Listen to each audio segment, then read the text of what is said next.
여러분, 와즈스키 채널에 장점이 있다고 한다면 그거는 다름이 아닌 유튜브 주식 채널을 좀 오래 했다 나름대로. 그게 장점인 것 같습니다. 자, 그게 왜 장점이냐면 이제 개인 투자자들이 선택하고 생각하는 그런 심리들 있잖아요. 제가 오랫동안 여러분과 같이 이야기 나누고 방송도 하고 그러다 보니까 이 부분에 대해서 자연스럽게 더 많이 알게 되더라고요. 그래서 앞으로 여러분에게 일어날 일에 대해서 제가 말씀드릴 수 있는 게 한 가지 있는데, 그걸 한번 잘 들어보셨으면 좋겠어요.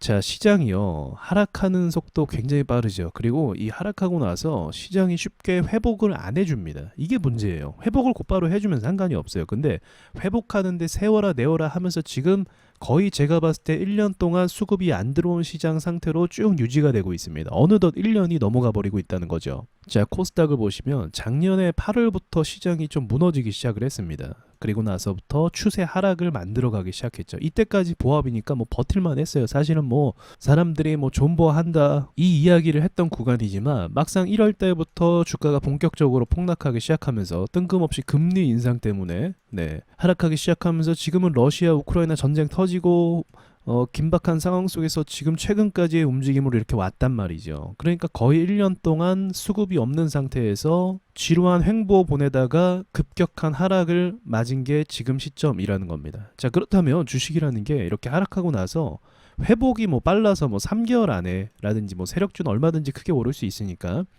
금방 이렇게 올라주면 좋겠지만, 안타깝게도 시장이라는 건 이렇게 쉽게 무너지며 모멘텀과 심리가 깨지기 때문에 곧바로 회복하지 못한다라는 그런 안타까운 특성이 또 존재합니다.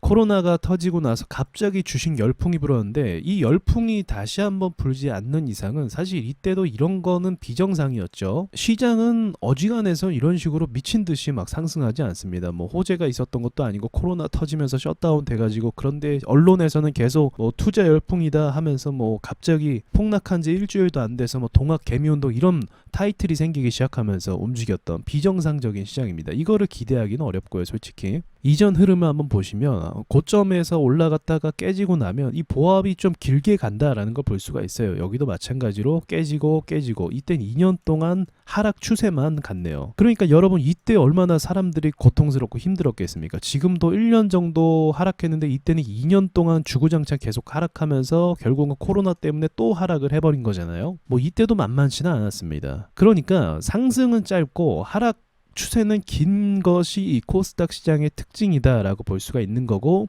또 분석적으로 보자고 하면 이 정도로 한 2년 정도로 털어내면 어떻게 된다? 개인들이 거의 나가서 세력이 올리기 쉬운 상태가 된다라고 말씀을 드릴 수가 있는 거죠. 그렇기 때문에 지금 1년 정도 고통을 받았고 많은 사람들이 돈이 물려있는 상황 속에서 이제는 언론에서 무슨 이야기를 하고 있죠? 경기 침체를 이야기하고 있습니다. 여러분, 이게 무서운 게 뭐냐면 진짜 경기 침체가 와서 무서운 게 아니라 이 분위기를 만드는 게 무서운 거예요, 실제로는요. 여러분, 우리는 주식 투자하잖아요. 주식이라는 건 회사잖아요. 회사가 경기 침체가 온다고 해서 뭐 문 닫고 영업 종료합니까? 아니에요. 잘 되는 회사는 여전히 잘 되고, 돈을 버는 회사도 여전히 돈을 잘 버는 회사가 있을 수도 있어요. 경기 침체가 와서 매출이 조금 줄어들 수 있는데, 뭐 경기 침체 때문에 매출이 뭐 반토막 나거나 막 회사 문 닫거나 그것이 이루어지지 않는 이상은 사실 주식과는 큰 상관이 없다는 거죠. 우리가 서민 경제에는 영향이 분명히 있죠. 좋은 건 아니지만 제 말의 요점은 뭐죠? 예, 잘 되는 회사는 여전히 잘 된다. 그 말씀을 드리고 싶은 거예요. 삼성전자가 경기 침체 온다고 해서 반도체가 안 팔릴 것 같습니까? 올해 자체에 반도체 시장의 전망이 좋다라고 이야기하고 있어요. 그럼에도 불구하고 주식이 이렇게 빠지는 건 왜 빠지는 건가? 이 언론에서 비롯된 분위기 조성이 됐다라는 거죠. 근데 무서운 게 뭐냐면, 나는 버티면 버틸 수 있어. 근데 분위기가 조성되니까 이제 어떤 상황이 발생을 하게 되냐면, 가족들이 주식하는 것에 대해서 뭐라고 하기 시작을 합니다. 이제 돈을 묻는 거죠. 돈이 어딨냐고. 그런 경우도 있었어요. 전세자금 대출인데 전세금을 가지고 이걸 담보로 주식 투자를 한 거예요. 근데 이제 주식 투자를 해버렸는데 이제 전세 만기일이 다가오는 거죠. 근데 이걸 와이프한테 비밀로 해놓고 이제 이 상황에서 투자를 한 겁니다. 그럼 이제 이 만기일이 다가오면 어떻게 됩니까? 이 가지고 있는 주식을 어쩔 수 없이 청산할 수밖에 없고, 손해를 봤다고 하면 이제 이 부분에 대해서 엄청난 후폭풍을 맞이할 수밖에 없는 거죠. 버티고 싶어도 버틸 수가 없게 되는 거예요. 그리고 뭐 현금이 좀 있어서 여유 자금이기 때문에 버티고 있어요. 근데 버티고 있는데 뭐라고 합니까? 주변에서 이제 핀잔이 들어옵니다. 야, 너 아직도 주식하냐? 지금은 아닐 거예요. 지금은 다 같이 물려 있으니까. 근데 하나 둘 퇴장하고 손절하고 나가기 시작하면서 지금 다 6개월 정도 보합장을 더 가잖아요. 그럼 그때는 이제 핀잔을 줍니다. 야, 영끌에서 너도 투자했냐 하면서 굉장히 주식하는 사람들을 한심하게 얘기하고 아직도 미련 남아서 붙잡고 있는 사람 취급하고 좋지 않은 인식과 이미지로 바라보게 되는 거죠. 그래서요, 여러분, 사실 주식 투자하는 사람들이요, 2018년도 19년도 이때 뭐랄까 약간 음지의 세계였습니다. 여러분, TV나 언론에서 증권맨들이 TV에 나와서 뭐 주식 이야기하는 거 본 적 있습니까? 거의 없어요. 왜 없겠습니까? 이게 음지의 영역이고 인식과 이미지가 안 좋아요. 주식하면 도박꾼 소리를 많이 들었어요. 그래서 제가 예전에 영상에서 도박꾼이 아닌 마인드가 무엇이냐 이런 걸 막 이야기했던 기억이 나네요. 지금은 이제 그런 걸 이야기할 필요가 없고요. 그래서 이 주변의 인식과 분위기를 무시할 수 없어요. 버티고 싶어도 남아있는 나 자신이 바보 같아 보이고 계속 주식을 가져가는 게 주변 사람들은 미련하다라고 이야기하게 되는 거죠. 그래서 가족형 반대 매매가 튀어나오기 시작합니다. 그러니까 시간이 가면 갈수록 이제 주식 투자를 하는 여러분을 이해해 줄 수 있는 사람이 없어지게 되는 이 서글픈 현실이 이제 우리 앞에 다가오게 된다는 거죠. 여러분의 상황을 이해해 줄 수 있는 사람은 저밖에 없는 거죠. 그래서 2020년도 전에 이제 주식 열풍 불기 전에 이때 구독자가 주식 유튜버들은 그렇게 사실 많지 않았어요. 굉장히 소수였고 구독자가 많아봐야 몇만 뭐 이렇게 됐었습니다. 저도 기억하기로는 제 5만 정도였던 걸로 기억을 해요. 구독자가.